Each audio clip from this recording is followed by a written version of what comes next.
8व्या वंदन सन्मान समारोहात आपण सर्व उपस्थित वंदन सन्मान समारोह परिवारातील सदस्यांचे वंदन सन्मान आयोजन समिती आणि राठी परिवारातर्फे स्वागत करतो.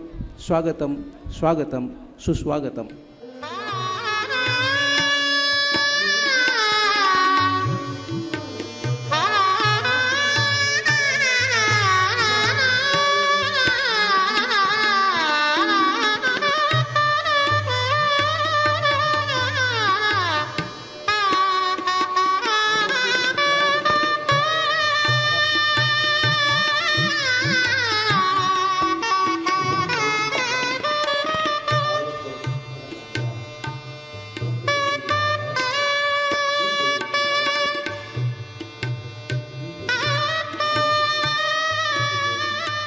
जन्म बुलढाणा जिल्हा, त्यामुळे आज त्या अर्थाने बुलढाणा जिल्ह्याची मेजॉरिटी असं म्हणता येईल आजच्या कार्यक्रमात आपल्याला.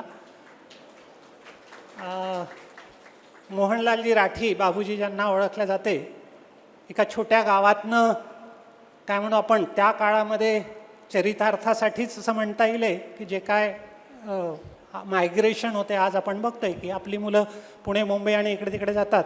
त्यावेळेस मोहनलालजी यवतमाळला आले. अनोळखी गाव, नवीन लोक, नवीन सगळं, अशा ठिकाणी नवीन ठिकाणी रुजायला जरा बरीच ताकद लागते.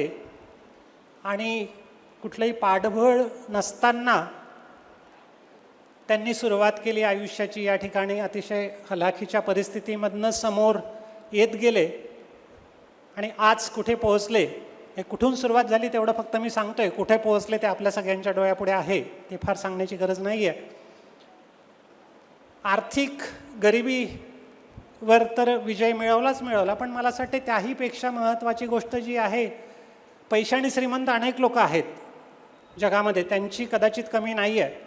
पैशाच्या श्रीमंतीसोबत मनाची श्रीमंती असणारे लोक दुर्दैवाने कमी आहे. आजही त्याच्यासाठी आपल्याला काय म्हणूया, कदाचित जसं दारिद्र्य रेषेचं कार्ड आहे, मनाच्या श्रीमंतीचं इंडिकेटर लावलं तर कदाचित आज 90-95% लोकांना तो BPL कार्ड घ्यावं लागेल.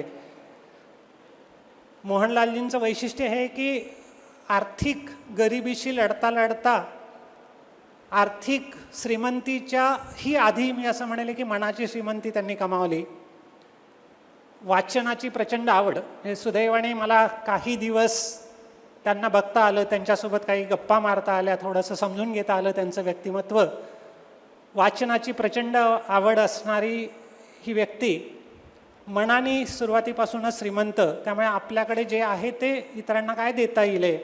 सुरुवातीला पैसा नाही तर वेळ देऊया, आणि आता वेळ देता येत नाही तर आता पैसा देऊया. अशा अर्थाने जे काय म्हणू आपण, देण्याचा वृत्ती जी आहे ती कायम राखलेली आपल्या आयुष्यात. आणि नुसतं आपल्या आयुष्यात राखली असं नाही आहे, तर तो आपण म्हणूया तो वारसा पुढच्या पिढीमध्ये पण संक्रमित केला. त्यामुळे आज सुरेश राठी, पवन राठी आणि त्याच्यानंतरची पिढी सगळी, आशिष आणि बाकी इतर सगळी जी आहेत, यांच्यापर्यंत तो वारसा देण्याचा, पोहोचवण्याचं काम या मोहनलालजी राठी आणि आई जी आहे शांताताई राठी यांनी केलेलं आहे. ही मला वाटते खूप महत्त्वाची गोष्ट आहे. संस्कार जे काय आपण म्हणतोय, संस्कार असं दिल्याने होत नाही, ते बघून आपोआप होतात. इतरांचं पाहून अनुकरण केल्या जाते आणि मग तो जो काय संस्कार आज या ठिकाणी पोहोचलेला आहे त्याचं मला वाटते फलित म्हणून हा वंदन सन्मान आहे. आपण पाहतोय की अनेक ठिकाणी वेगवेगळे कार्यक्रम होतात, वेगवेगळ्या लोकांना पुरस्कार दिल्या जातात. नावापासून मी असं म्हणेल की जे वेगळेपण जोपासलं आहे ते पुरस्कार म्हणजे कोणीतरी देणारा झाला त्या ठिकाणी, आणि मग याचा अर्थ कोणीतरी देणारा झाला तर कोणीतरी घेणारा झाला. कुठेतरी त्या ठिकाणी काय म्हणू आपण त्याला, शब्दामध्येच थोडंसं जरा समानतेचा थोडासा अडचण जाणवते. इथे जे आहे हा वंदन सन्मान आहे. वंदन म्हणजे वंदन करतोय म्हणजे समोरचा कोणीतरी मोठा आहे, आणि सन्मान आहे. त्यामुळे सन्मान हा देणाऱ्याचा आणि घेणाऱ्याचा दोघांचा पण सन्मान आहे त्या अर्थाने. त्यामुळे मला असं वाटतं ही जी भूमिका आहे, बरेचदा असं आहे की देण्याच्या संदर्भामध्ये विनोबांनी एक छान सूत्र सांगितलेलं आहे की देणं भागीला अहंकार बरोबर शून्य. देणं भागीला शून्य बरोबर इन्फिनिटी, अनंत.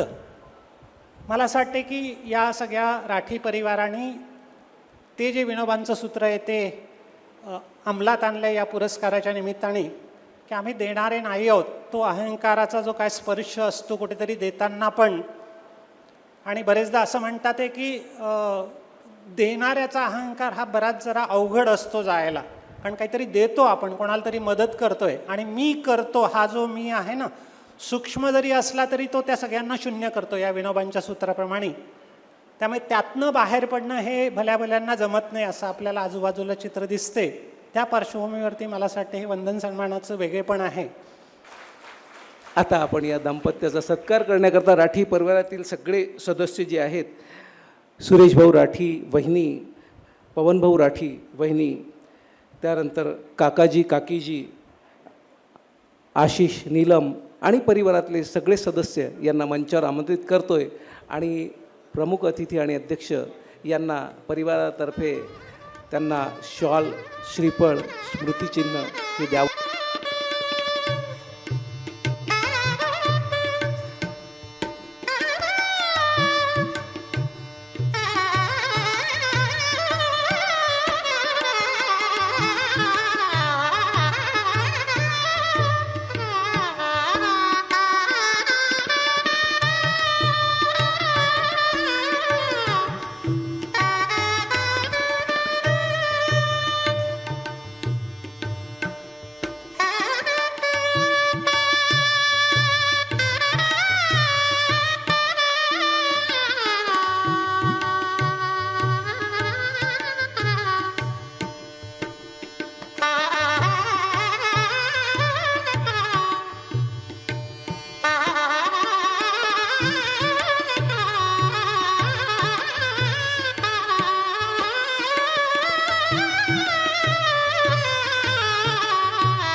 सन्मानपत्र. निशब्दांना भाषेचे माहेरपण देणाऱ्यास अक्षर अर्घ्य. आदरणीय सौ सुचिता व अभियंता श्रीकांतजी बनसोड, सस्नेह प्रणाम.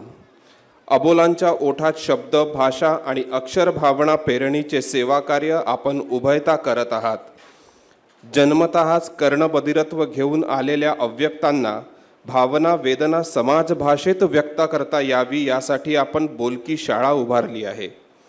या शब्द अनुभूतीच्या प्रयोगशाळेत अबोलांचा चिवचिवाट ऐकू येतो. तो आपल्या अथक प्रायोगिक प्रयत्नांमुळे, आपल्या कार्यामुळे कर्णबधिरत्व जीवाची आदिम कळा शब्दात पाझरू लागली आहे. शब्द उच्चारांना भावनेचं माहेरपण यावं म्हणून आपण उभयता प्रयत्नशील आहात. समाजकार्यातून आपण प्रशस्त करत असलेली पाऊलवाट अनेकांचे जगणे संस्कारित करते आहे. आमच्या प्रार्थनेच्या ओंजळभर शब्दात सदिच्छांची अवघी पंढरी आपल्या पदरात रीती करतो. स्वर्गीय मोहनलाल शांताबाई राठी चॅरिटेबल फाउंडेशन यवतमाळकडून 8वा वंदन सन्मान आपणास देताना आम्ही कृतार्थतेचा अनुभव घेतो आहे. आपल्या कार्यस्तोत्राची गुणगुण अधिक तन्मयतेने कार्यरत राहावी या सदिच्छांसह भविष्यातील आपच्या वाटचालीस अनेक अनेक शुभेच्छा. मनोभावे, स्वर्गीय मोहनलाल शांताबाई राठी चॅरिटेबल फाउंडेशन यवतमाळ. धन्यवाद.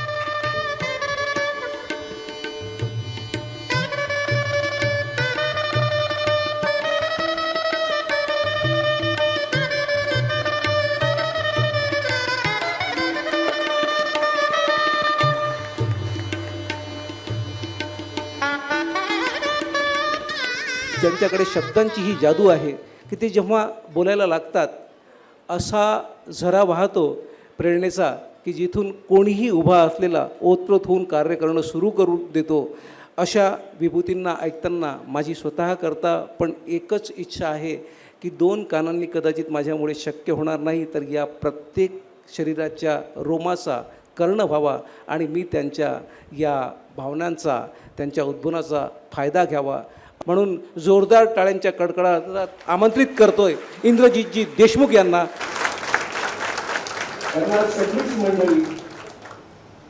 रात्रीच दादांचा आणि माझा संवाद असा झाला होता, स्वकीर्ती कानी न ऐकावी, पूज्यता डोळा न देखावी. स्वतःच्या कानानं स्तुती ऐकू नये स्वतःची, असं रात्रीच संवाद झाला होता. आणि मगाशापासून ऐकत असताना तसं वाटत होतं. आणि स्तुती तर इतकी होत होती की आता फुटतोय का काय असं वाटत होतं. 1 क्विंटल माझं वजन आहे आणि त्याने आता इतकं वाढवून ठेवलं की आता जाताना मी जाणार का नाही नीट असं मला वाटतं आहे.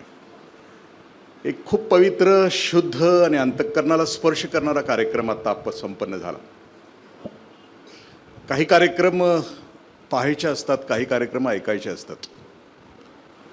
आताचा कार्यक्रम खरं तर पाहायचा होता आणि हृदयामध्ये साठवण्याचा होता. याच्यामध्ये माझ्यासारख्याची लुडबुड नको होती. इतक्या ताकदीनं श्रीकांतदादा आणि सुचिताताईंचं काम आपण सगळ्यांनी पडद्यावर बघितलं आणि त्या दोघांना आपण समोर बघतो आहोत. पण ही गोष्ट आवश्यक का असते? सभा असणं, सभेमध्ये काही बोलणं आणि ज्या कारणासाठी ही सभा बोलवली त्याचं औचित्य समजून घेणं आवश्यक असतं. म्हणून कदाचित आमच्यासारख्याची व्यवस्था निसर्गानं केलेली असावी. ज्याला काही करता येत नाही त्याला बोलायचं सामर्थ्य निसर्गानं दिलं असावं. म्हणून कदाचित मला बोलण्याचं सामर्थ्य दिलं असावं. करणारी माणसं सगळी समोर इथं आहेत आणि या दोघांच्या सहित ज्ञानेश्वरीमध्ये ज्याला आपण मार्तंड जे तापहीन असं म्हणतो, सूर्यच आहे ते, पण सूर्य त्रास देतो. माऊलींना मार्तंड शब्द सांगत असताना वैशाखातला सूर्य सांगायचा. ही उपमा आहे माऊलींची की वैशाखामध्ये भर दुपारी 12 वाजता आकाशामध्ये जो सूर्य असतो त्याला मार्तंड असं म्हटलं जातं. ही उपमा आहे. पण सूर्य वाळू तापवतो. सूर्यानं वाळूला जर तापमान दिलं तर आम्ही उन्हामध्ये वैशाखात भर दुपारी 12 वाजता उभा राहिलो तर वाळू खूप त्रास देते, पण प्रत्यक्ष सूर्य डोक्याला त्रास देत नाही वैशाखातला. तसे हे सगळे जे आहेत ते मार्तंड जे तापहीन आहेत. आणि अशा लोकांना बघण्याचा कार्यक्रम, ऐकण्याचा कार्यक्रम इथं म्हणजे माझा कालचा 14 तासाचा प्रवास मगाशीच ती फिल्म पाहत असताना सगळा अशी निघून गेला. इतक्या ताकदीचा माणसांच्या सोबत बसण्याचा आज योग आहे. राठी परिवाराच्या बाबतीमध्ये मला खूप एक गोष्ट संत साहित्यामध्ये असं म्हटलं आहे, जगी ऐसा बाप व्हावा ज्याचा वंश सिद्धीस जावा, असं तुकोबराय म्हणतो. म्हणजे बापानं आपल्या पुढच्या पिढीला काय द्यावी? संपत्ती द्यावी, सत्ता द्यावी, पद द्यावं, प्रतिष्ठा द्यावी, मान द्यावं? नाही. बापानं पुढच्या पिढीला ते द्यावं की पुढच्या पिढीचा उद्धार व्हावा. पुढच्या पिढीला समजावं की जगामध्ये कशासाठी राहायचं असतं हे त्यांच्या वडिलांनी त्यांना शिकवलं. आपली ओंझळ भरली की सांडलेल्या ज्या गोष्टी आहेत त्या समाजाला देऊन टाकाव्यात हे बाप पिढीनं पुढच्या पिढीला सांगायचं असतं. आणि जर असा बाप नसला घरामध्ये सांगणारा तर पुढची पिढी खूप विचित्र होऊन जाते. आम्ही त्या सगळ्या गोष्टी पाहत आहोत. अख्खं कुटुंब एकत्र आहे आणि ते काम करतात. असं म्हटलं जातं की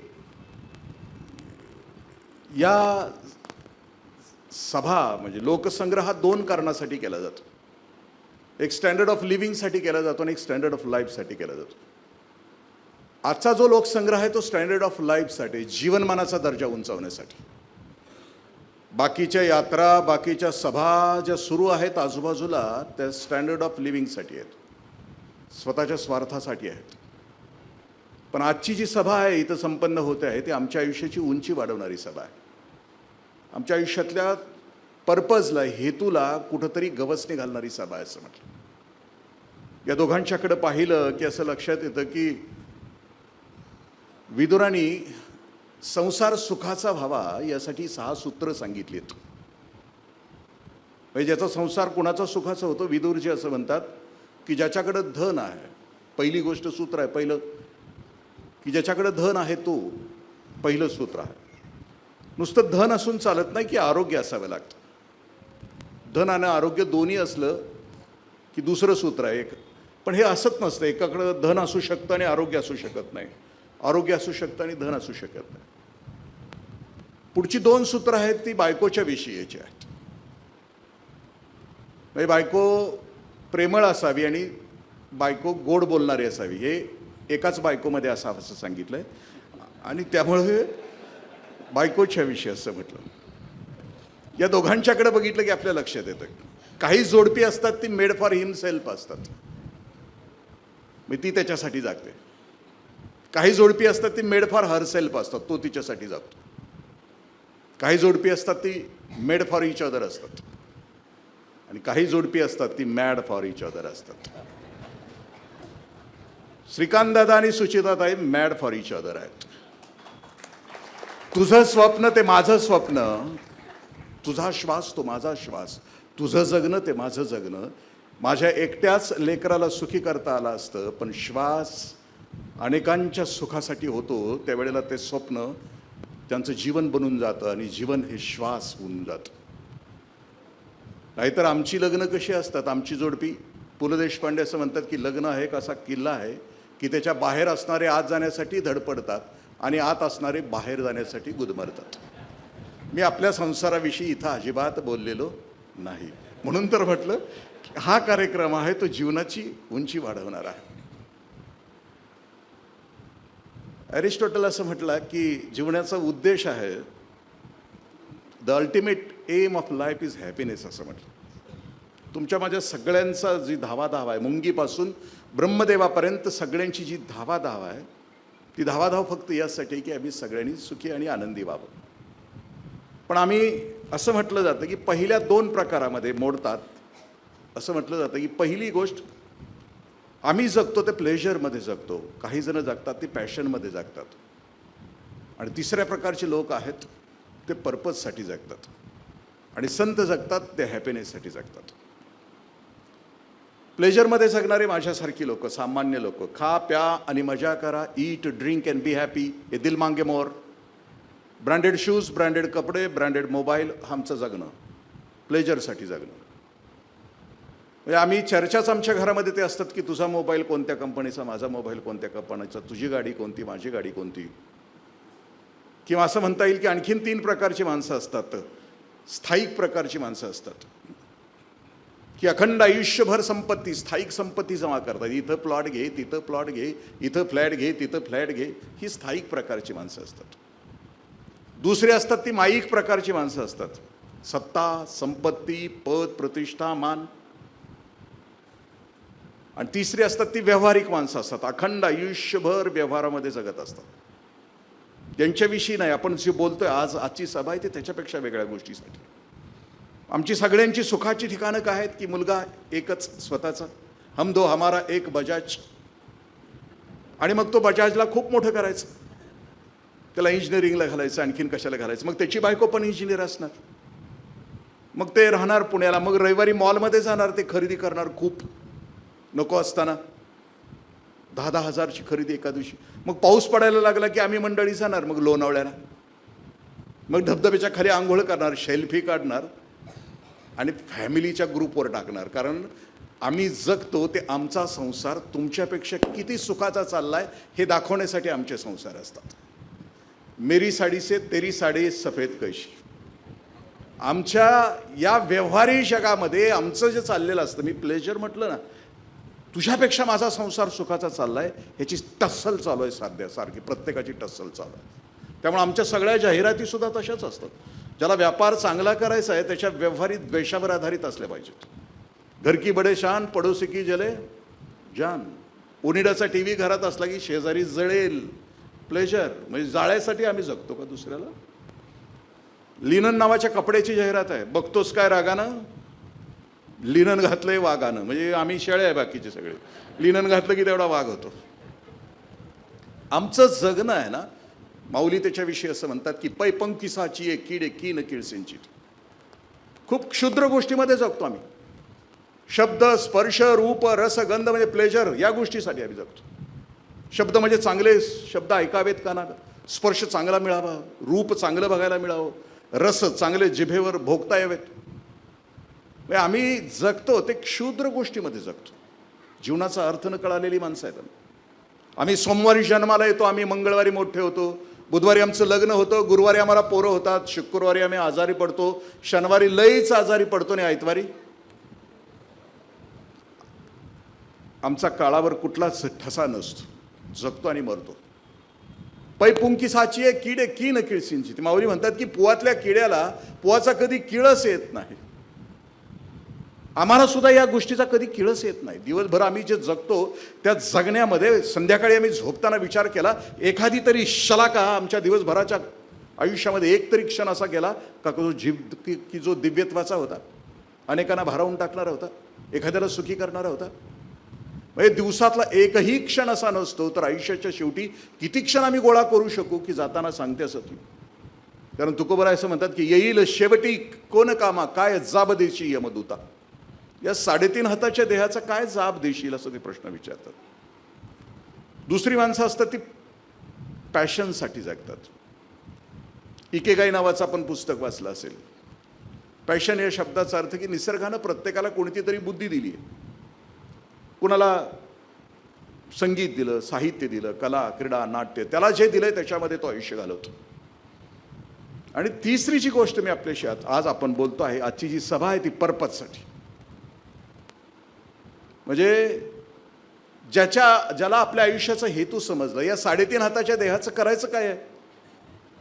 म्हणजे मी जन्माला यायच्या अगोदर सुद्धा ही पृथ्वी होती, 6 ऋतू होते, मी मेल्यानंतर सुद्धा पृथ्वी असणार आहे, 6 ऋतू संपणार आहे. माझं या पृथ्वीवरचं अस्तित्व एका बुडबुड्यासारखं आहे, क्षणभरासारखं आहे. मग हे 3.5 हाताचा देह जो दिलाय, मन दिलं, बुद्धी दिली, शरीर दिलं, इतकं ऐश्वर्य त्यानं दिलं आम्हाला, तर त्याचं नेमकं काय करायचं, हा पर्पज हेतू ज्याला समजतो तो खूप उदात्त आयुष्य जगतो. व्हिक्टर फ्रँकल नावाचा एक ज्यू मानसशास्त्रज्ञ, त्याचं एक पुस्तक आहे अर्थाच्या शोधात, छोटंसं पुस्तक आहे. चुकून वाचायची सवय असली तर त्याचं आपल्याला वाचू शकतो आपण. कारण आमचं स्क्रीन टायमिंग आता 13 ते 17 तासाचं आहे आमच्या सगळ्यांचं. खूप प्रेम आहे त्या स्क्रीनवर आमचं. आणि आम्हाला 40 सेकंदाच्या वर आमची रील गेली तर आम्ही बघत नाही. आता त्याच्यावर संशोधनाअंती असं झालं की त्या स्क्रीनवर पूर्वी कोरोनाच्या अगोदर 4 मिनिटाचं चालायचं ते काय ते कसलं टॉक चीनचं ॲप होतं ते टिकटॉक. आता ते 40 सेकंदावर आमचं आलं. इतकं मेंटल डिस्ट्रॅक्शन झालं. आपला विषय असा चालला होता की ते व्हिक्टर फ्रँकलला ज्यूच्या छळछावणीमध्ये होता. 4 वर्ष होता. हजारो वेळा त्याला मृत्यू स्पर्श करून गेला. कधी गॅस चेंबरमध्ये समोर त्याच्या प्रेतं जायची, ओढलं जायचं, त्याला शॉक बसलेला होता, तरी तो जगत होता. त्या नकारात्मक वातावरणामध्ये जगत होता. आणि जगल्यानंतर तो बाहेर आला आणि त्यानं स्वतःलाच प्रश्न विचारायला सुरुवात केली की मी का जगलो. आणि मग जगण्याचं प्रेरणा कोणत्या असतील माणसाच्या. आणि मग तो जगभर हिंडत राहिला, सर्वे करत राहिला. आणि त्या सर्वेनंतर त्याच्या असं लक्षात आलं की माणसाच्या जगण्याच्या प्रेरणा कोणकोणत्या आहेत. तो सांगतो की पहिली माणसाची जगण्याची प्रेरणा आहे वासना, ही माणसाची जगण्याची प्रेरणा आहे की जो सिग्मंड फ्राईड सांगून गेला. सत्ता ही माणसाची जगण्याची प्रेरणा आहे की जो ॲडलर सांगून गेला. सत्ता, संपत्ती, पद, प्रतिष्ठा, मान, सौंदर्य ह्या माणसांच्या जगण्याच्या प्रेरणा आहेत असं. आता सत्ता किती नश्वर आहे सांगण्याची आवश्यकता नाही. सत्ता जगण्याची प्रेरणा असू शकते का. मी आता सरकारी खात्यामध्ये होतो. मी ऑफिसला ज्या ऑफिसमध्ये जायचो तिथला तो माझा शिपाई असा 90 डिग्रीत वाकायचा. मी ज्यावेळेला ऑफिसमध्ये जायचो. आता नाही आहे, मी VRS घेतली. आता तो घासून गेला तरी माझ्याकडे बघत नाही. सत्ता इतकी नश्वर आहे. हे माझी झालेले आहेत ना, खूप विचित्र आहे. मी निवृत्त झालेल्या माझे जे सिनियर अधिकारी आहेत किंवा पुण्यामध्ये जी मंडळी आहेत का नाही, त्यांच्या घरी जातो मी कितीतरी वेळा. मुश्किल असतं कारण आयुष्यभर हसत नाहीत ना. कारण अधिकार पदावर असलं तर हसायचं नसतं ना, गंभीर चेहऱ्याने जगायचं असतं. आणि रिटायर झाल्यानंतर हसतच नाहीत ना ही मंडळी. अखंड आयुष्यभर चौकोनी चेहरा घेऊन जगणारी माणसं कशी असणार. निसर्गानं माणूस नावाच्या प्राण्याला हास्य दिलं आहे ते विसरलेलीच असतात. कायम चेहऱ्यावर 12 वाजलेले असतात. 4 एरंडेलच्या बाटल्या पिल्यासारखं थोबाड घेऊन जगणारी ही माणसं जगणार कशी. मग यांच्याबरोबर मी सकाळी उठलो की मॉर्निंग वॉक. आज माझं मॉर्निंग वॉक लय भारी झालं. तिकडं प्रयास वन वगैरे तिकडं जाऊन आलो मी. पण त्यांच्याबरोबर गेलो की सकाळी त्या नाना नानी पार्कमध्ये जावं लागतं रिटायर झालेल्या माणसांच्या बरोबर. मग त्यांना हसवायला एक माणूस येतो. ते काहीतरी हास्ययोग नावाचा प्रकार आहे. आणि ते असं हसवत असतंय खो खो खो खो खो खो खो खो. मी बाकड्यावर बसलेला असतोय आणि इकडून एक रस्त्यावरून लहान मुलगा चाललेला असतोय आणि ते ह्यांच्याकडे बघून हसतंय. म्हणजे माझं जमलिंग होतं की हे खरं का ते खरं. सत्ता नश्वर आहे, क्षणभंगूर आहे. सत्ता संपल्यानंतरची कितीतरी माणसं चेहऱ्यावर माशा बसून मेलेली आहेत. कारण सत्ता ही त्यांची तत्कालिक ऊर्जा आहे, पण सत्ता संपल्यानंतर यांचं जगणं खूप मुश्किल असतं. कुठल्याही क्षेत्रातली सत्ता असू दे, घरातली सुद्धा. कुणी राग म्हणजे घेऊ नका, मनावर घेऊ नका, आपल्या लक्षात येईल. कारण आपली ही गात्र शिथिल होतात. सगळ्या सत्ता एक दिवशी संपत असतात. ते वयानं संपत असतील, आयुष्याच्या मर्यादेनं संपत असतील. संपत्ती ही माणसाची जगण्याची कितीतरी माणसं रोज कसली वेड्यासारखी धावत असतात उठल्यापासून झोपेपर्यंत. त्या इकेगाईमध्ये ते असं म्हणतंय, त्याच्यावर संशोधन केलेलं, ज्याला दीर्घायुष्य हवं आहे ना, त्यानं त्याच्यासाठी पहिलं सूत्र सांगितलं, स्लो डाऊन युअर लाईफ. तुमचं आयुष्य आहे ना, तिची गती कमी करा. हे उठल्यापासून झोपेपर्यंत. बरं, संपत्ती साठवल्यानंतर याची काय, जिवंत असताना याचा भोग याला घेताच येत नाही, आणि मेल्यानंतर ह्याची पोरबाळं घेतात, ती बी नीट घेतात का नाही कोणास ठाऊक. असं ते पळतच असतं दिवसभर. संपत्ती इतकी नश्वर आहे. ज्यानं लक्ष्मीचं चित्र काढलं ना, तो खूप बुद्धिमान आहे. तुम्ही दिवाळीत लक्ष्मीची पूजा करताना लक्षात येईल, तिची पावलंच दाखवली नाही आहे ते चित्रकारानं. हुशार आहे तो. त्याला माहीत आहे ते एका घरामध्ये जास्त काळ स्थिर राहत नाही आहे. म्हणून ती सत्ता संपत्ती नश्वर आहे. पद प्रतिष्ठा, आता पद तर मी तुम्हाला सांगितलं, आम्ही आता मला माझी म्हटलं जातं, फ्यूज गेलेली आहे माझं, आता फ्यूज गेलेला बल्ब आहे, पण ते उगाचच माझी माझी माझी लावत असते. का लावत असते माहीत नाही. प्रतिष्ठा, मान, सौंदर्य, सौंदर्य तर तितकंच नश्वर आहे. मी विपश्यनाची शिबिरं केली, तर एका प्रवचनामध्ये गोयंका गुरुजी असं म्हणतात की सौंदर्य किती असतं आणि सौंदर्य कधी भासतं माणसाला, की ज्या वेळेला तुमच्या मनामध्ये वासना असते त्यावेळेला सौंदर्य तुम्हाला वाटतं. रात का वक्त है, पत्नी नज़दीक है, वासना दिल में है, पत्नी के बालों में हाथ घुमाता है और कहता है कितने सुंदर है तेरे बाल, कितने सुंदर है तेरे बाल. रात गई, बात चली गई, सुबह के खाने में रात के बाल आ गए, तो कहता है किसके है ये बाल, किसके है बाल, बाल बाल करके सारे घर को सर पर उठा लेता है. सौंदर्य इतकं नश्वर आहे आणि आम्ही सगळेजण त्याच्या पाठीमागे लागत असतो. आता मात्र व्हिक्टर फ्रँकल असं म्हणतो की माणसाची सगळ्यात उत्कट जगण्याची प्रेरणा कोणती आहे. तो म्हणतो की दुसऱ्याचं जीवन समृद्ध करता करता आपलं जगणं समृद्ध करणं ही जगातली सगळ्यात उत्कट अशी प्रेरणा. श्रीकांत दादा असू द्या, सुचिता ताई असू द्या, किंवा ही माझी पुढची सगळी माणसं, याच्या अगोदरची 6 पुरस्कार दिलेली ही सगळी माणसं आहे ना, यांना जगण्याचा अर्थ कळाला आहे. ते इथेही सुखी आहेत आणि ज्या वेळेला जातील ना त्यावेळेला स्वर्गाच्या दाराशी यांच्यासाठी देवदूत उभे असतील. या, कारण तुम्हाला या कारणासाठी आम्ही पाठवलो. त्यांना कळालं, जीवनाचा पर्पज कळाला. एका प्रवचनामध्ये तरुण सागरजी महाराज असं म्हणतात की ज्या वेळेला महापुरुष जन्माला येतात त्यावेळेला सृष्टीमध्ये चाहूल असते. तथागत बुद्ध जन्माला आले त्यावेळेस सृष्टीमध्ये चाहूल येते. इव्हॉल्व्ड सोल, एक विकसित जीव जन्माला येतो.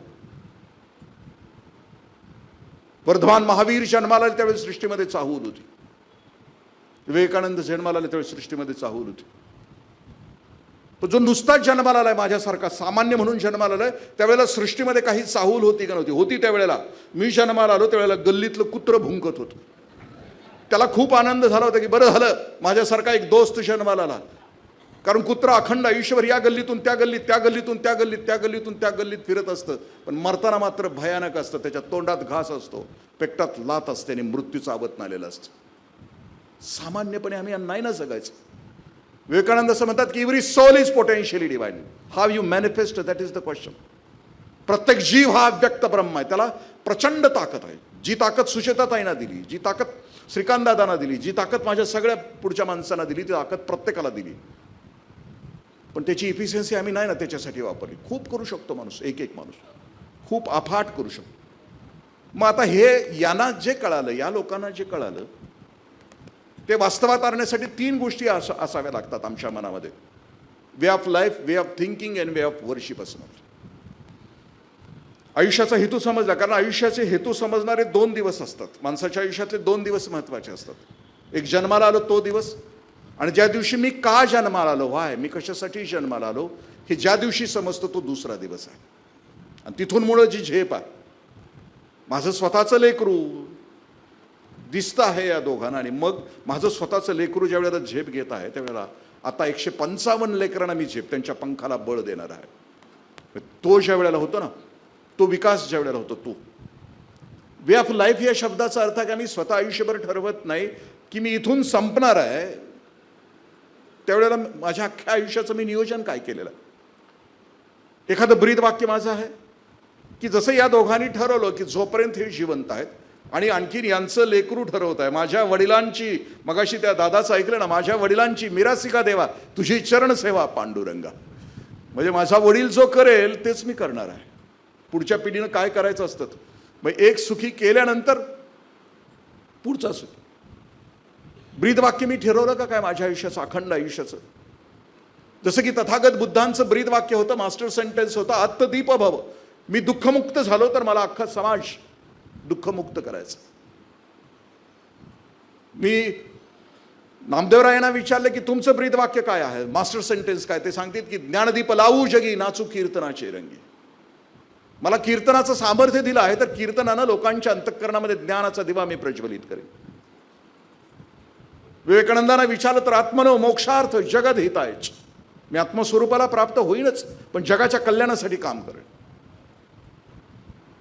ज्ञानेश्वर माऊलीने विचारलं की तुमचं ब्रीदवाक्य काय? अवघाची संसार सुखाचा करीन आनंदे भरीन तिन्ही लोक.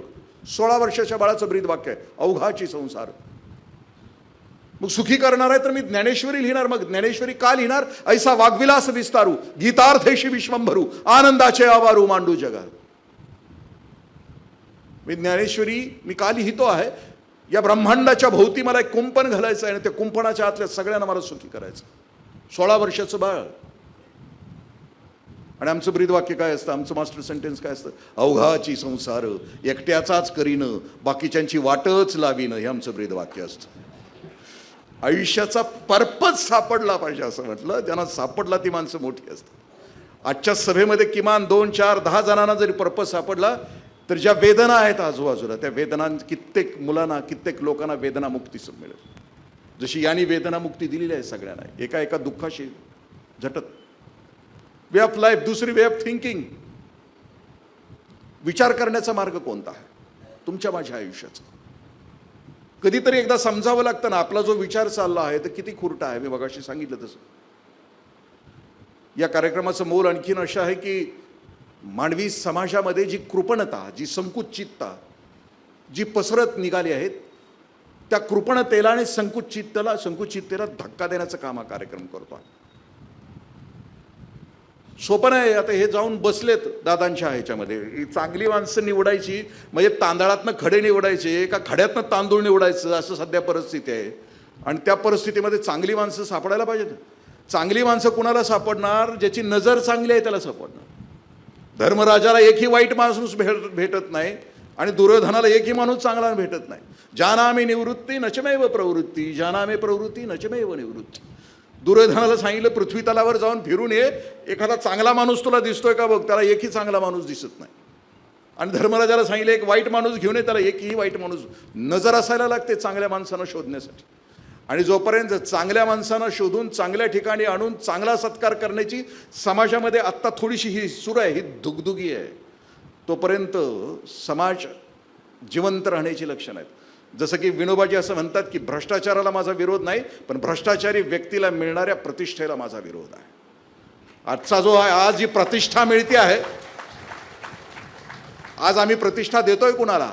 जसं की सुरेश भट म्हणतात की घालू नका माझ्या गळा हार कुणी यार हो, मी कोणाचा गळा कापला यार हो.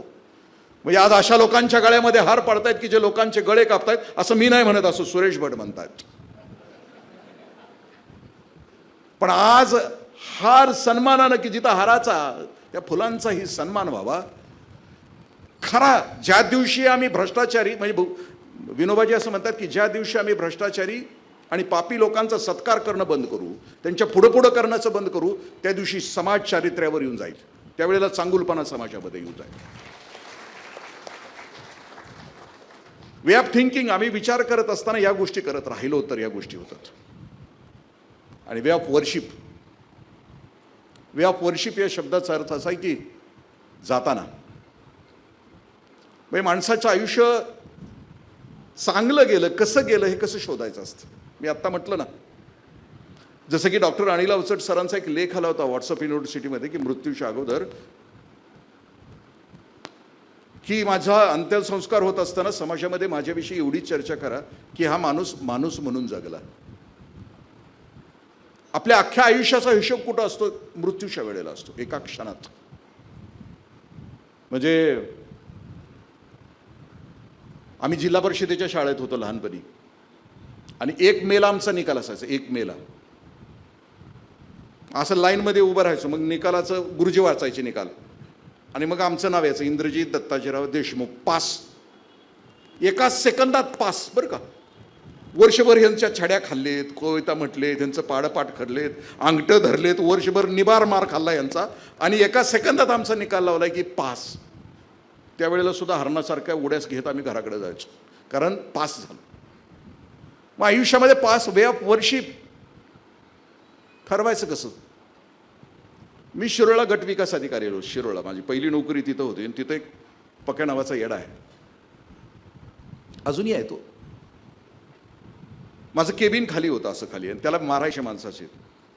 मनो व्यापार त्याचा तसा होता, पण माझं आणि त्याचं जमायचं. मी 10 वाजता असा जाऊन बसायचो त्या केबिनमध्ये. बसलो की प्रकाशराव सगळ्यांना असा चुकवत यायचा, खिडकीतनं माझ्याकडे बघायचं आणि हसायचं. आता वेडच वेडाकडे बघून हसणार, लक्षात आलं असेल तुमच्या. मगाच्यापासून जे बोलते ते वेडच आहे, आपल्या लक्षात आलं असेल. राठी साहेबांनी मला बोलवावं, 14 तास प्रवास करून इथं यावं, किती 40 मिनिटासाठी यावं. मग येड्याचंच काम आहे, दुसरं कोणाचं काम आहे? आमची हसाहशी व्हायची. तो त्याच्या कामाला, मी माझ्या कामाला. संध्याकाळी यायचो, आणि संध्याकाळी मी त्या कट्ट्यावर बसायचो, पंचायत समितीच्या झेंड्याच्या कट्ट्यावर. प्रकाशराव यायचे, मग आमची कॉन्फरन्स सुरू व्हायची. मग कॉन्फरन्स सुरू झाली की प्रकाशरावला विचारायचो की आज काय विशेष, आज कुणी गेलंय, शिरोळमधलं कोण गेलं असलं, वर गेलं असलं तर विचारायचं. मग त्याला विचारायचं आज शिरोळमधले जे वर गेलं ते कुठं गेलं? स्वर्गात गेलं तर प्रकाशराव म्हणणार हां, नरकात गेलं तर तो म्हणणार हां. मग मी म्हणायचं प्रकाशराव निरूपण करा ना, स्वर्गात गेले ठरवलं कसं काय तुम्ही? आजचं गिराईक स्वर्गात गेलं ठरवलं कसं काय? आमच्याकडे स्मशानभूमी आहे, तुमच्याकडे कसं आहे माहीत नाही. आमच्याकडे स्मशानभूमी असते, ते प्रेत जळत असते. प्रेतामध्ये अण्णा मामा तात्या, ते कुणी रॉकेल टाकते, कुणी मीठ टाकते.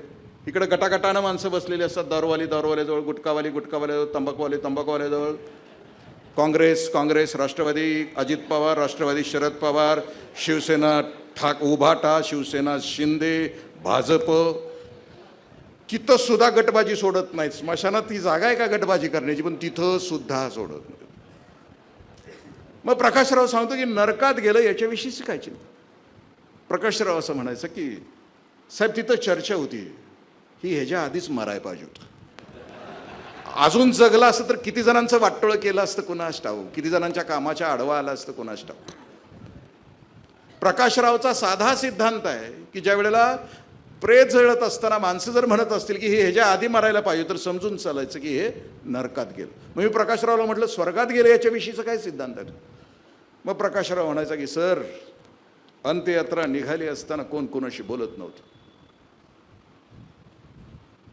प्रत्येकाची पावलं जड झाली होती. प्रत्येकाला वाटत होतं की आपलंच काळीज आपल्यासोबत प्रवास करत आहे. आणि सर, अंत्यसंस्कार होत असताना गटबाजी नव्हती कोणी. प्रत्येकाला असंच वाटत होतं की माझंच कोणीतरी. आणि प्रत्येकाचा आक्रोश आतून सांगितला जात होता, अरे हे अजून असायला पाहिजे होतं, अजून असायला पाहिजे होतं. याचा असणं अनेकांच्यासाठी कल्याणकारी होतं, याचं असणं अनेकांच्यासाठी सुखदायक होतं. वे ऑफ वर्शिप, अखंड आयुष्य सोपं नाही आहे. मी ज्या रयत शिक्षण संस्थेमध्ये शिकलो ना,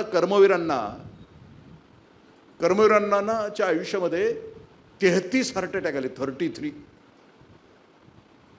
जस्ट इमॅजिन. आपल्याला पहिल्या अटॅकमध्ये गेलेलं माहीत आहेत. आपल्याकडे हिशोबच असतो आजूबाजूला. लईच चिवट असलं तर दुसऱ्याच जाते. लईच चिवट आता राहिलेच, ह्याला फ्लॅट घ्यायचा आहे, त्याला प्लॉट घेऊन राहिले. लईच चिवट असलं तर ते दुसऱ्या. पण तुमच्या माझ्या इतिहासामध्ये 3ऱ्या अटॅकमध्ये जगलंय असं बघितलं नाही. पण कोणी असेल हिस्टोरियन तर मला सांगा, नाही जगलेलं, जगूच शकत नाही. बरं, पहिला अटॅक येऊन गेल्यानंतर ह्याचं घरातलं राहणं सरळ असतं का? इथं बसू नको, तिथं बसू नको, हे खाऊ नको, ते खाऊ नको. टॉयलेटला गेलं तरी बायकापोर वाट बघत बसी, येतंय.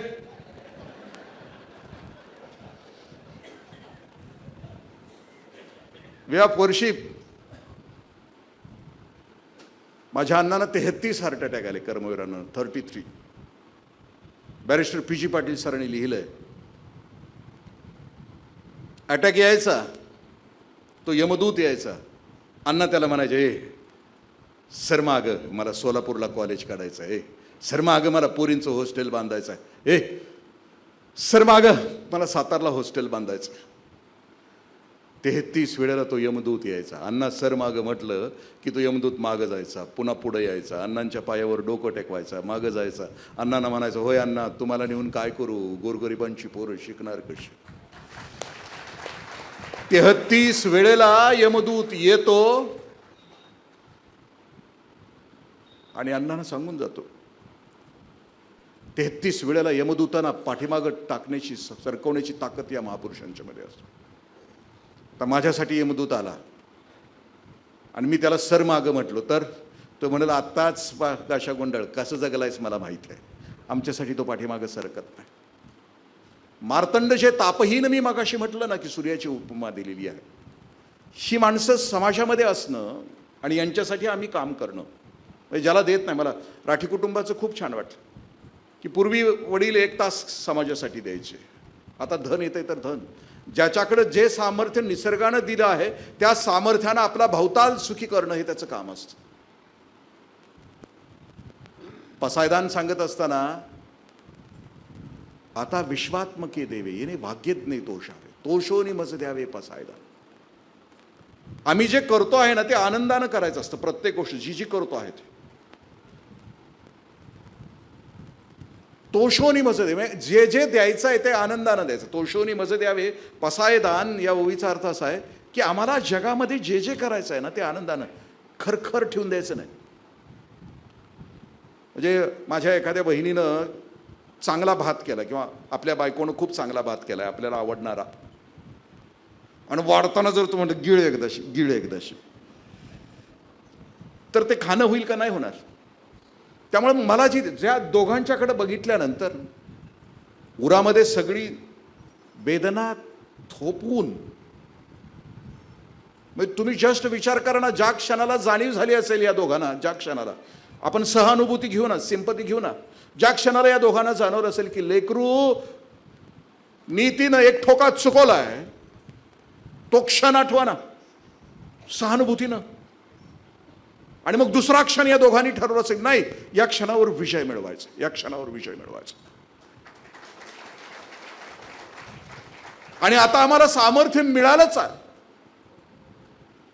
तर आता ते काम करताय. तुम्ही फिल्म बघितली, मी कालपासून दोघांच्या सहवासात, प्रसन्नता आहे चेहऱ्यावर. सोपी नाही गोष्ट. आम्हाला सगळं असतं आमच्या घरामध्ये, पण आम्हाला एक रोग असतो, कसनुसं होतंय. या रोगाला अजून औषध नाही जगामध्ये. सगळं घरामध्ये, सगळी सुख घरामध्ये, पण कसनुसं होतंय. कुठनं आले आजार, कुठनं आले? पण एक एवढी मोठी वेदना बोचणारी असताना, एवढी पोकळी असताना, ती वेदनावर विजय मिळवण्याचं दुसरा जो कळा ना, तो शोनी मज द्यावे पसा. खर सुद्धा असता कामाने देताना. मग एखादा सत्पुरुष असावा आणि त्या सत्पुरुषाला ती आई दूध घेऊन यावे. पण आमच्या घरामध्ये, आमच्या घरातल्या आयांना, त्या पूर्वीच्या आयांना सवय काय की दूध देत असताना दुधामध्ये साई नाही पडली पाहिजे, की नाही? साई कशी नाही पडत. जुने बघा ना इथे काही असतील, दुधात कधी चहात साय नाही आहे, साई नाही, साई ती फुकून फुकून अशी पाठीमागं सरकून मग ते दुधामध्ये पडतं. मग ती दूध देत असताना चुकून तिच्याकडून साई पडल्यानंतर त्या सत्पुरुषात असं केलं तिनं.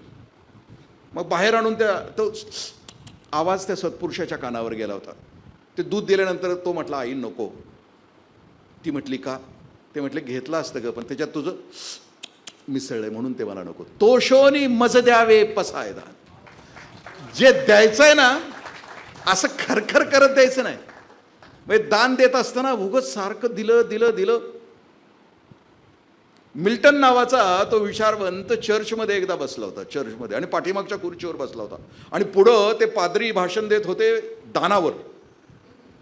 भाषण इतकं प्रभावी झालं की ती थाटली आली. नंतर शेवटी प्रभावी झाल्यानंतर मिल्टननी पॉकेटातले सगळे पैसे बाहेर काढले आणि थाटली जवळ यायला लागली. तशी एक एक नोट आत निघाली. आणि थाटली जशी मिल्टनच्या समोर आली तसे मिल्टनने थाटलीतलेच पैसे घेतले ना आपल्या ताटात. द्यायचंय ना, आनंदानं द्यायचंय. जी न देणारी माणसं असतात ना ती कधीच देत नाहीत बरं का. कायम चेहरा त्यांचा वांगरलेला, तणावात असतं. कित्येक श्रीमंत मी बघितलेत कायम तणावात. पाहुणा आला की वाटतं हे घ्यायलाच आलं का काय. इतका तणाव. दारात आला की वाटतं हे उसनं मागायलाच आलंय का काय. प्रचंड तणावात असतं. म्हणजे न देणारी तर अजिबात देत नाही. पूर्वी आपल्याकडं कंदील होते, कंदिलात रॉकेल असायचं. मी माझ्या गावची कहाणी सांगतो कारण मला परत जायचं. आमच्या गावातला एक कधीच न देणारा माणूस 15 किलोमीटर रात्रीचं अंतर चालत गेला. रात्री 9ला निघाला, 15 किलोमीटर अंतर चालत गेल्यानंतर त्याच्या लक्षात आलं की घरातला कंदील विझवायचा राहिला आहे आणि रॉकेल जळल म्हणून 15 किलोमीटरवरून चालत माघारी आलं. दरवाजा ठोठवला. बायकोनं विचारलं कोण आहे. ते म्हटलं मी आहे. तिनं आतनंच विचारलं का आला. अगं म्हटलं ते कंदील विझवायचा राहिला आहे, रॉकेल जळल म्हणून मी आलोय. तो म्हटलं ती म्हटली तुमची बायको आहे, सहवास तुमचा आहे, तुम्ही गेले गेले विझवला आहे, पण तुम्ही कुठनं आला. म्हटलं तो म्हटला 15 किलोमीटरवरून आलो परत. ती म्हटली पायतान झिजला असेल की. तो म्हटला हातात घेऊन आलोय.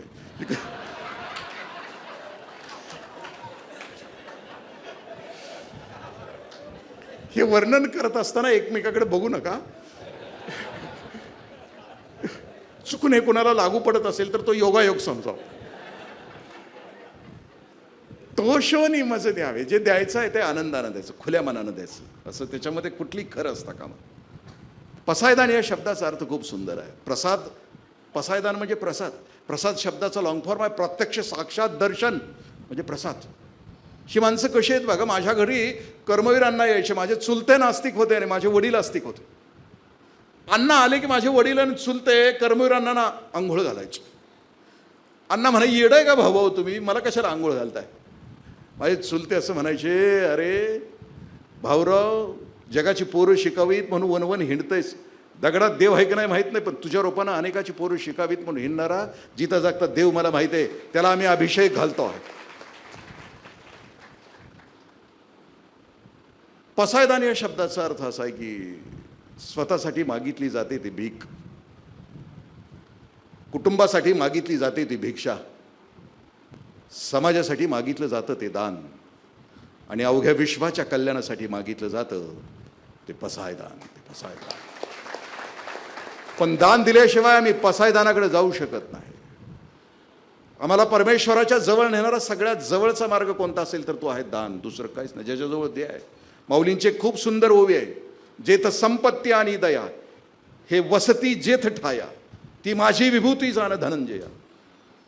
संपत्ती आहे आणि देण्याची दानत आहे अशी जी माणसं असतात जगामध्ये, ते माझंच रूप आहे असं माऊली म्हणतात. आम्हाला आज जाताना ते तत्व जर बोलता आलं तर ते आम्हाला करता येईल. आणि द लास्ट समारोप हा कार्यक्रम संवेदनशीलतेचा. म्हणजे लावण्यरेखा नावाच्या कवितेमध्ये बाबू बोरकर असं म्हणतात की तेच डोळे देखणे जे कोंडिती साऱ्या नभा, ओळीती दुःखे जनांच्या सांडिती नेत्रकडा. डोळे देखणे कुठले आहेत? रेब्यांचा गॉगल घातलेले डोळे देखणे आहेत का? आयब्रो केलेले डोळे देखणे आहेत का? तेच डोळे देखणे जे कोंडिती साऱ्या नभा, ओळीती दुःखे जनांच्या सांडिती नेत्रकडा. डोळे तेच देखणे आहेत की ज्या डोळ्यामध्ये दुसऱ्याच्या दुःखानं वेदनेनं टचकन पाणी येते, ते डोळे देखणे आहेत. आपण सगळेजण या सभागृहातले आलेलो आहोत ना, तुमच्या माझ्या सगळ्यांच्या मध्ये ती संवेदना आहे, म्हणून तर आपण या सभागृहामध्ये आहोत.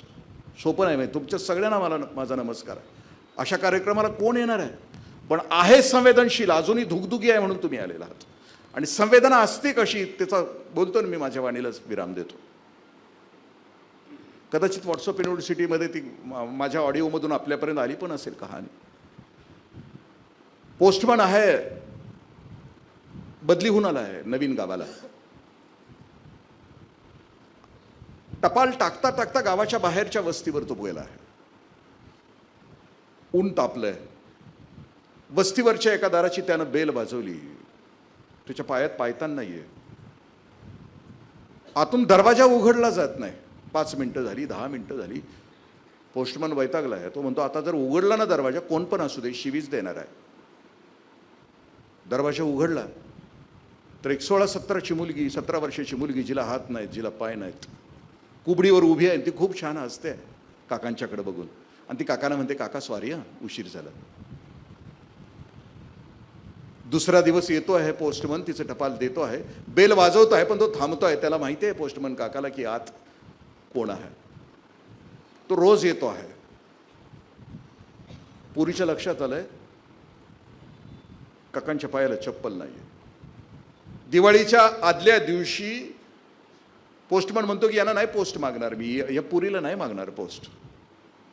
दिवाळीच्या दिवशी आदल्या दिवशी तिचं टपाल घेऊन पोस्टमन जातो आहे, बेल वाजते आहे आणि ही चिमुरडी चटकन दरवाजा उघडते, कारण तिला माहिती आहे दान चटकन द्यावं. म्हणजे जेवायला जायच्या अगोदर दान करायचं. जेवण खाली आहे, विचार बदलला तर तिला कळालंय चटकन दान द्यावं. ती ती चटकन दरवाजा उघडते. काकांना म्हणते काका घ्या. ती घेते आणि तिने एक छान पॅकेट केलंय तयार प्रेझेंट्स, आणि ती काकांना म्हणते काका घरी जा उघडा. काका संध्याकाळी घरी येत आहेत, पॅकेट उघडत आहेत, तर त्या पोरीने चप्पल आणली होती काकांची. तिचं जे माप घेतलं होतं ना ते काल काकांची वाळू तुटलेली ती पावलांची खणून येते, पावलांच्यावरून त्या पोरीनं चिमुरडीनं माप घेतलं होतं, बरोबर मापाची काकाची चप्पल आणली होती. काकाने रात्री चप्पल घातली. काकांना रात्रभर झोप नाही आली. पोस्टमन काका आले आणि पोस्टमास्टरना ते असं म्हणतात की सर माझी बदली करा. ते म्हणतात का 3 महिने झाले. आता कशी काय करणार, 3 महिन्यात नाही बदली होत. पण का करायची तुझी, तुला का हवी आहे बदली. तर पोस्टमन काका सांगतात की सर गेल्या 3 महिन्यामध्ये गावाच्या बाहेर जी वस्ती आहे त्या वस्तीमध्ये एक चिमुरडी राहते 16-17 वर्षाची. तिला पाय नाही येत सर. पण त्या पोरीनं काल माझ्यासाठी चप्पल आणली, कारण माझ्या पायात चप्पल नव्हते. मी आज तिच्या दारात गेलो, तिला पाय नाहीत, मी तिला पाय कुठून देऊ, मला नाही जायचं. मी चालत होतो अनवानी, तेव्हा माझी आ डोळा आले पाणी, पाहिली मी त्याला पायच नव्हते ज्याला. मी कुठला पाय देऊ तिला, मला नाही तिला तोंड दाखवता येत. मग पोस्टमन काका पुन्हा म्हणतात मग सर मला एक 20-25 हजार तरी द्या, उचल द्या, उसने द्या, कर्ज द्या. ते म्हटले कशासाठी. ते म्हटले सर निदान त्या पोरीला जयपूरला नेऊन लाकडाचे जयपूरचे फूट तरी देईन, त्याशिवाय मी झोपू शकणार नाही सर. ही जी संवेदना, ही जी वेदना आहे, ही वेदना तुमच्या माझ्या हृदयामध्ये जर असेल तरच. आणि हा जर जागर आम्ही व्यापकतेचा, विशालतेचा, मानवतेचा जागर तुम्ही आम्ही जर अखंड आयुष्यभर नाही केला तर भविष्यातल्या पिढीसाठी आम्ही काही देऊ शकणार नाही. कारण तुमची माझी पिढी आहे ना भविष्यातली. कारण बाप पिढीनं पुढच्या पिढीला जगण्याच्या लायकीचा समाज करून मग मरायचं असतं. तुम्ही आम्ही कुठला समाज केलाय आमच्या पोरांच्यासाठी. जात, धर्म, पंथ, हिंसा, घृणा, द्वेष, मत्सर, कोणता समाज.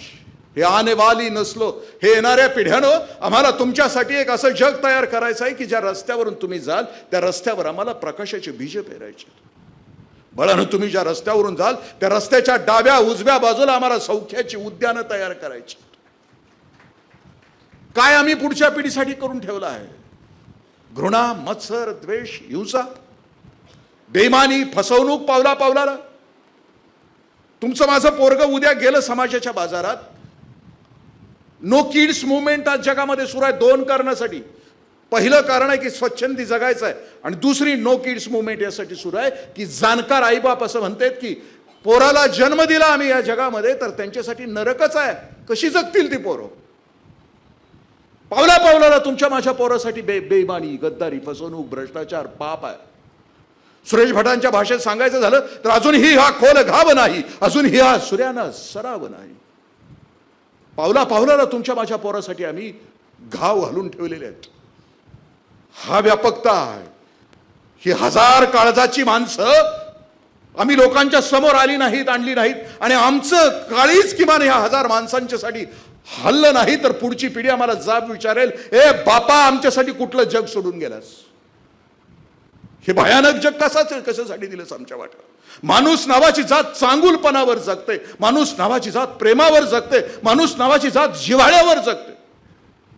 पुढच्या पिढीसाठी आम्ही प्रेम, जिव्हाळा, आनंद आणि सौख्य नाही ठेवू शकलो तर तिच्या वाट्याला आम्ही कितीतरी संपत्ती दिली तर जळून जाईल संपत्ती, सोटा संपतील.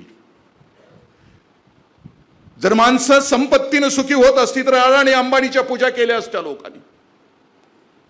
जर माणसं सत्तेनं जगली असती तर पंतप्रधान राष्ट्रपतींच्या पालख्या आम्ही उचलल्या असत्या. पण या जगामध्ये पालख्या उचलल्या जातात की ज्योत से ज्योत जगाते चलो, प्रेम की गंगा बहाते चलो जनगिल. या जगामध्ये त्यांनी, कारण माऊली म्हणतात की माणूस मोठा व्हावा, विकसित व्हावा, साक्षात्कारी व्हावा. म्हणजे काय येतं त्या माणसात? माऊली म्हणतात की बांधिली सोडीत, बुडाली काढीत, अर्थांची गाढाणी फेडीत, श्रेयांची राऊळे उघडीत. मोठा माणूस होते म्हणजे काय? बांधलेला सोडतो, बुडालेला काढतो, अर्थांच्या गाढाणी फेडीत. ते वाट कृपेची पुसतो, दिशाची स्नेहाची भरितो, जीवातळी अंतरितो आपुला जीव. मोठा माणूस म्हणजे होतो काय? तो वाट कृपेची पुसतो. तो ज्या दिशेला जाईल त्या दिशेला तो कृपेचा वर्षाव करतो. दिशाची स्नेहाची भरितो, ज्या दिशेला जाईल तिकडे प्रेमानं भरावून टाकतो जग. माझ्या मायबापानं तुमच्या माझ्या पोरांच्यासाठी एक जग तयार करायचं आपल्याला. आणि ते जग असेल व्यापकतेचं, की ते जग असेल तुकडोजी महाराजांनी जे सांगितलं ना, तुझ्या श्रमास प्रतिष्ठा मिळव, सकळांचे लक्ष तुझकडे वळव, मानवतेचे तेज जळजळो, विश्वा माझी अवघे. तू जे काही करशील, आयुष्यभर कष्ट करशील, ते लोकांच्या समोर येऊ दे. आणि ते कशासाठी असेल तर अखंड मानवतेसाठी असेल, अखंड व्यापकतेसाठी असेल, अखंड प्रेमासाठी असेल, तरच तुमची माझी लेकरं सुखानं राहतील. मी सुचेताताई आणि श्रीकांतदादांना तुमच्या निमित्तानं मला इथे येण्याची संधी मिळाली. या सगळ्यांच्या पर्यंत पोहोचण्याचा योग आला. तुम्हाला लाख लाख शुभेच्छा देतो. खूप जगा, खूप जणांना, म्हणजे माऊली असं म्हणतात की अरूपे रूप दाविनं, अतिंद्रिय परी बोलविनं इंद्रिय करवी. आत्मस्वरूप आहे ते अरूपामध्ये आहे, आत्मस्वरूप आहे ते अतिंद्रिय. पण तुम्ही जे काम करताय ते माऊलीनं अभिप्रेत आहे, अरूपामधले अतिंद्रिय आहे. नाही ना, त्या लेकरांना ते इंद्रिय दिलं नाही, पण तुम्ही ते इंद्रिय भोगवीनं भोगायला लावता. अशी सगळी ईश्वर निष्ठांची मांदियाळी फसफसवून वर यावी आणि तुमची माझी लेकरं त्या जगामध्ये सुखी व्हावी अशी प्रार्थना करतो. सगळ्यांना शुभेच्छा देतो. जय हो, मंगल हो. रामकृष्ण हरी. सर्वप्रथम आज मला इथे निवड केली आपलं मोहनलाल शांताबाई चॅरिटेबल ट्रस्ट ह्यांनी इथे आमच्या इथे येऊन, चयन समितीने येऊन माझी निवड केली. आणि मला माझ्याकडे आज या कार्यक्रमाला जे इथे मी उपस्थित आहे त्यासाठी माझ्याकडे शब्दच नाही आहेत. म्हणजे मी स्पीचलेस झाले आहे इथे. मी जरी मुलांचं स्पीच घेत असेल पण मीच या कार्यक्रमाला उपस्थित राहून स्पीचलेस झाली आहे. कारण आज इतके दिग्गज लोक आणि खरोखर संत मंडळीच मला मिळाली आहे की जिथे अहंकाराचा वारा न लागो राजसा, माझ्या विष्णुदासा भाविकासी. तर त्याची प्रचिती मला इथे आलेली आहे की प्रत्येकजण अहंकार सोडून आणि डाऊन टू अर्थ राहून प्रत्येकजण, की मोठा असो लहान असो. जसं आज आम्ही प्रयासवनला गेलो तर तिथील 18 वर्षाच्या मुलांपासून तर 80 वर्षाच्या म्हाताऱ्यांपर्यंत जे काय मी ग्रहण केलं आणि जे काय मी घेऊन जात आहे तर त्याच्यासाठी खरंच माझ्या ह्या म्हणजे या प्रेरणा जे मी इथून घेऊन जात आहे त्या प्रेरणांसाठी माझी झोळी जी आहे ती दुबळी पडत आहे असं मला वाटतं. आणि खरं तर मी इंद्रजित म्हणजे काकाजींसारखं सामर्थ्य माझ्यामध्ये म्हणजे बोलण्याचं सामर्थ्य माझ्यामध्ये नाही आहे. पण फक्त एवढंच सांगेल की मी स्वतःला इतकी भाग्यशाली समजते की सरांचं, इंद्रजित सरांचं आणि राधेश्याम काकाजींचं वगैरे जे मला सहवास लाभला एवढ्या तासांचा, सावजी सरांचं तर मार्गदर्शन असतंच नेहमी. आणि राठी कुटुंबियांची मी खूप खूप आभारी आहे की मला तुम्ही या योग्य समजलं. म्हणजे मला म्हटल्यापेक्षा आमच्या एकविरा टीमला, मला म्हटलं की माझा अहंकार आला तिथे, सॉरी, पण त्या योग्य समजल्याबद्दल. कारण हे काम माझ्या एकटीच्या क्षमतेत नाहीच आहे आणि मी हे करूही शकले नसते जर मला माझे सासरे किंवा माझे यजमान श्रीकांतजी यांची जर साथ मिळाली नसती तर मला नाही वाटत की मी हे काम करू शकले असते म्हणून.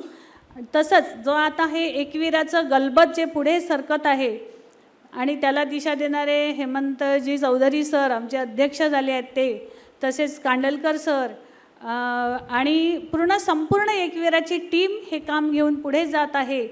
तर त्यांच्या वतीने मी हा पुरस्कार स्वीकार करते आणि आपलं मनोगत संपवते. आणि मला धन्यवाद व्यक्तच करता येत नाही आहे तुमच्या सर्वांचे, तर त्याबद्दल एकदा पुन्हा क्षमा मागते.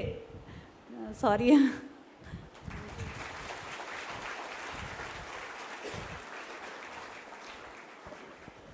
कहते हैं ना, वो रहते जहाँ में है खामोश. खरं तर इंद्रजित देशमुख सरांचं भाषण ऐकल्यानंतर मी काही बोलावं अशातला काहीच भाग नाही. माझ्या आयुष्यामध्ये मी जी काही खूप सुंदर भाषणं ऐकलीत त्यामध्ये असं वाटतं की आजचं भाषण सर्वात सुंदर होतं. आणि त्यांचे विचार आपण सध्या आपल्या डोक्यामध्ये अनेक प्रश्न विचारत असतील, त्यामध्ये मधात माझे विचार टाकून मी त्यांच्या मूळ विचारांना डिस्टर्ब करू इच्छित नाही. एक टी व्ही पाहताना एखादी खूप चांगली सिरियल पाहतो आपण आणि नंतर जाहिरात येते, तो फार राग येतो आपल्याला. इतकं सुंदर भाषण ऐकल्यानंतर मधात मी काहीतरी बोलावं अशातला काही भाग नाही. खरोखर आजचा जो कार्यक्रम आहे मोहनलाल शांताबाई राठी चॅरिटेबल फाउंडेशनच्या वतीने आज या ठिकाणी जो सगळ्या मान्यवरांचा सत्कार होत आहे आणि ज्यांच्या कामाचं कौतुक करून आत्तापर्यंत त्यांनी सत्कार केला त्यांच्यासुद्धा या ठिकाणी फिल्ममध्ये बरंच दाखवलं. हे सगळं पाहत असताना मी माझं स्वतःचं अवलोकन करत होतो की माझ्या 38 वर्षाच्या सार्वजनिक जीवनामध्ये मी सुद्धा खूप काम केलेलं आहे. माणूस म्हणून मलाही अहंकार यायला लागला होता, पण हे पाहिल्यानंतर 5 मिनटात माझा सगळा अहंकार गळून गेला की मी काहीच करत नाही, आम्ही काहीच करत नाही आहे. कारण की हे लोक जे काम करतात हे सामान्य माणसं करूच शकत नाही. आणि देशमुख सरांनी तर दानाचं महत्त्व समजून सांगितलं. आपण विचार करा, ईश्वराने पहा कशी व्यवस्था केलेली आहे. आपण कितीही पैसा कमवा, ईश्वराची व्यवस्था बघा किती सुंदर आहे. एक तर सोडून जा किंवा वाटून जा, दुसरा पर्यायच नाही. तिसरा पर्याय ठेवला नाही ईश्वराने. कितीही कमवा, आणि हा नियम सगळ्यांना लागू आहे. श्रीमंत असेल, गरीब असेल, कुठलाही पुढारी असेल, सगळ्यांना हा नियम लागू आहे. आणि जर सोडून गेलात तर मुलांमध्ये किती भांडणं होतील माहीत नाही. वाटून गेलात तर बऱ्याच लोकांच्या जीवनामध्ये परिवर्तन येऊ शकते, बऱ्याच लोकांचं भलं होऊ शकते. तर ज्याने ज्याने विचार करायचा आहे. आपण स्वतः तर काही करू शकत नाही, परंतु आपल्या धनाने किंवा आपण काही आपल्या आर्थिक मदतीने जर कोणी समाजामध्ये चांगलं काम करत असेल तर निश्चित त्यास मदत करायला पाहिजे. आणि बघा, एक बऱ्याच वेळेला मी असा विचार करतो की आपण जर एखाद्या गावाला राहायला गेलो, समजा मी आज नागपूरला राहायला गेलो आणि नागपूरमध्ये एक रात्र हॉटेलमध्ये राहिलो तर 2000 ते 5000 रुपये भाडं देतो हॉटेलचं. एक रात्रभर हॉटेलमध्ये राहण्याचे 5000 रुपये देतो आणि आपण या पृथ्वीवर ते साधारणतः 70 ते 80 वर्ष राहतो. या पृथ्वीला काय देतो आपण?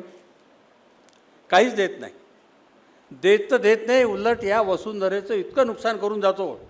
आपल्यासाठी हजारो लिटर पाणी वाया जाते, आपल्यासाठी शेकडो झाडं तुटतात, आपल्या गाडीला कितीतरी पेट्रोल लागते, आपल्या घरावरती वीज जळते.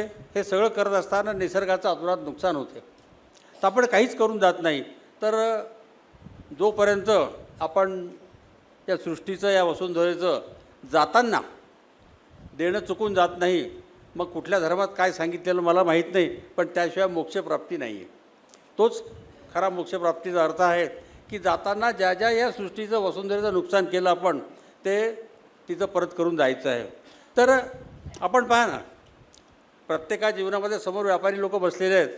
31 मार्च तारीख किती महत्त्वाची असते. मार्च महिना लागला, कोणाशी बोलवा, प्रत्येक नाही अभि गडबड आहे, मार्च चालू आहे, नाही अभि गडबड आहे, मार्च चालू आहे. प्रत्येक माणूस बिझी असतो. एका वर्षाच्या व्यवहाराचा, व्यापाराचा हिशोब द्यायचा आहे की एका वर्षामध्ये त्यांनी काय काय केलं. आणि 31 मार्चला आपली बॅलन्स शीट जुळली, रिकन्सिलेशन झालं की त्याला वाटतं चलो हिसाब हो गया, अब रिटर्न दाखल करणे हरकत नाही. असंच माणसाच्या जीवनाचं आहे. 70-80 वर्षाचा झालो त्यावेळेस आयुष्याचा ताळेबंद जोडतो आणि मग तो जुळत नाही. का जुळत नाही? कारण आयुष्यावर काहीच केलेलं नसते आणि त्यावेळेस तो काही करू शकत नाही, अशी त्याची परिस्थिती येऊन जाते. मुलं ऐकत नाही, आपण हात बोलवतो, आपण पलंगावर पडलेलो असतो, काहीच करू शकत नाही. मग आत्तापासून जर आपण थोडी थोडी सुरुवात केली की आयुष्याचा ताळेबंद जुळला पाहिजे, तर जर देशमुख सरांनी जे काही मार्ग सांगितला प्रशासनाच्या माध्यमातून, हा खरोखर जगण्याचा एक मूलमंत्र आहे. आणि आपण या सृष्टीचं समाजाला काहीतरी देणं लागतो. आपल्याकडनं तर अशा प्रकारचं काम होऊ शकत नाही, परंतु हे जे काही लोक हे काम करतात अशा लोकांना आपण जास्तीत जास्त देणगी द्यावी, अशी मी आपल्या सगळ्यांना एक विनंती करतो.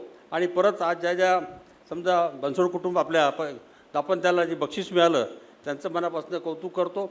आणि आमच्या बुलढाणा परिवाराच्या माध्यमातून जे जे काही शक्य होईल, आज या ठिकाणी ज्या काही लोकांचं बघितलं त्यांना निश्चितच काही ना काही मदत आमच्या बुलढाणा परिवाराच्या माध्यमातून करेल. परत आपल्या सगळ्यांना शुभेच्छा देतो.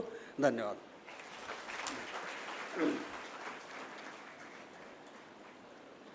मी आमच्या आयोजन समितीचे प्रशांत भाऊ बनगिनवार यांना विनंती करतो की भाईजींचं स्मृतिचिन्ह भाईजींना प्रदान करावं. आणि यानंतर मी इथे आभार प्रदर्शनाकरता ऋणनिर्देश देण्याकरता आमंत्रित करतो आहे सुरेश भाऊ राठी यांना. त्यानंतर आपण पसायदान घेणार आहोत.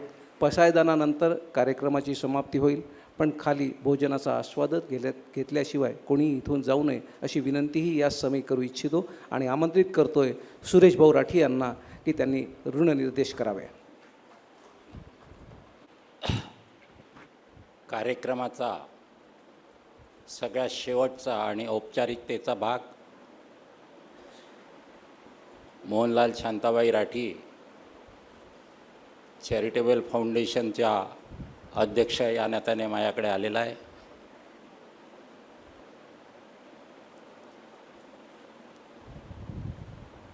तसं म्हणतात की शब्द हे फार मिळमिळीत असतात. एक आभार, धन्यवाद, थँक्स हे शब्द उच्चारले तरी त्यातला मूळ भाव जात नाही. काय मूळ भाव असावा, काय यवतमाळकराची प्रेरणा असावी, इच्छा सामाजिक वर्तुळाचे काय व्हायब्रेशन्स असावे की इंद्रजित देशमुखसारख्या व्यक्तींना 14 तास प्रवास करून इथपर्यंत 40 मिनिटासाठी बोलण्यासाठी यावंसं वाटावं. त्या कुठेतरी आपल्यासारख्या सगळ्यांच्या सत्कर्माच्या प्रेरणा असाव्या. आज धन्यवाद या शब्दाच्या फक्त उच्चाराने त्या संपणार नाही. दरवर्षी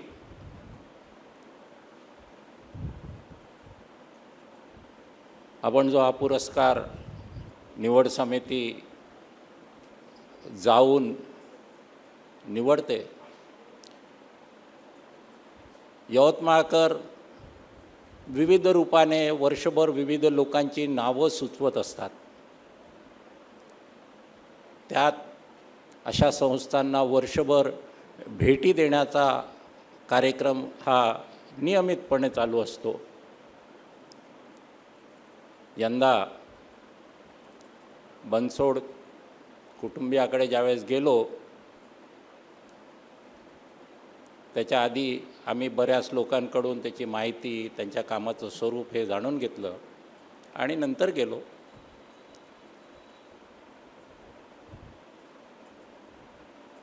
जसं वंदन मूर्तीला आम्ही निवडतो ती प्रक्रिया असते, तसंच इंद्रजितजी दरवर्षी पुढच्या वर्षी कोणत्या वक्त्याला तुम्हाला ऐकायला आवडेल अशी लोकसूची घेऊन येतात आमच्याकडे आणि आम्ही प्रयत्न करतो की त्यातलं कोणी यावं.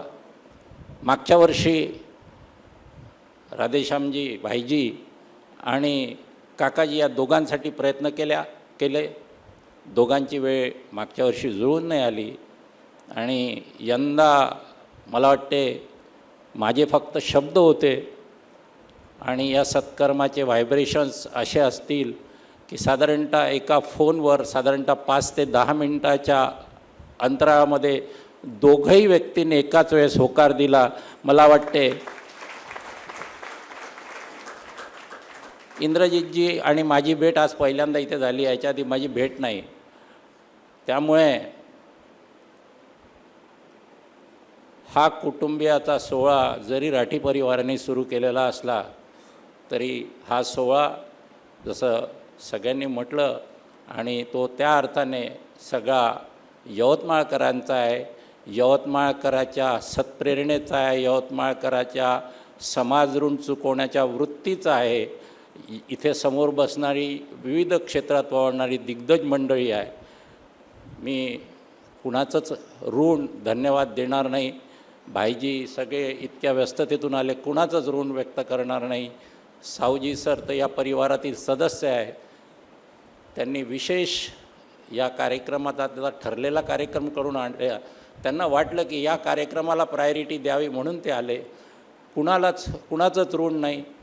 आपण सगळेच अशीच मंडळी वर्षभर असाच एका अवलियाच्या शोधात राहू. पुढच्या वर्षी अशाच एका अवलियाच्या आणि अशाच एका वक्तृत्वाच्या धनीच्या शोधात असून पुन्हा इथेच भेटू. तोपर्यंत धन्यवाद देतो आणि थांबतो. आता विश्वात्मके देवी येणे वाग्यद्दी तोषावी तोषोनी मजदावे पसाय दानही जे खळांचे व्यंकटी सांडो तळा सत्कर्मी रती वाढो भूता परस्परे पडो मैत्री जीवाची दुरिताचे तिमिर जाऊ विश्वस्वधर्म सूरे पाहो जो जीवांछील तो तेला हो प्राणी जात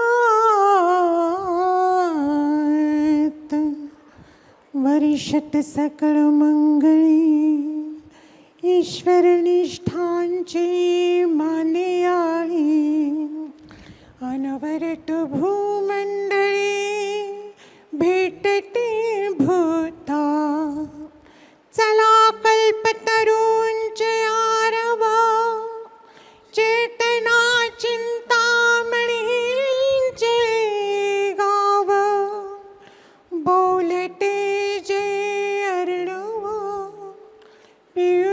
पियुषाचे चंद्रमे जे लांछन मार्तंड जे तापहीन ते सर्वांही सदा सज्जन सोय रे हो तू किंबहुना सर्व सुखी पूर्ण होनी तिही लोकी भजिजो आदि पुरुखी अखंडित आणि ग्रंथोपजीविये विशेषी लोकी दृष्टा दृष्ट विजयी होवे जी इथ म्हणे श्री विश्वेश्वरा हा होईल दानपसा येणे वरे ज्ञान देवो सुखिया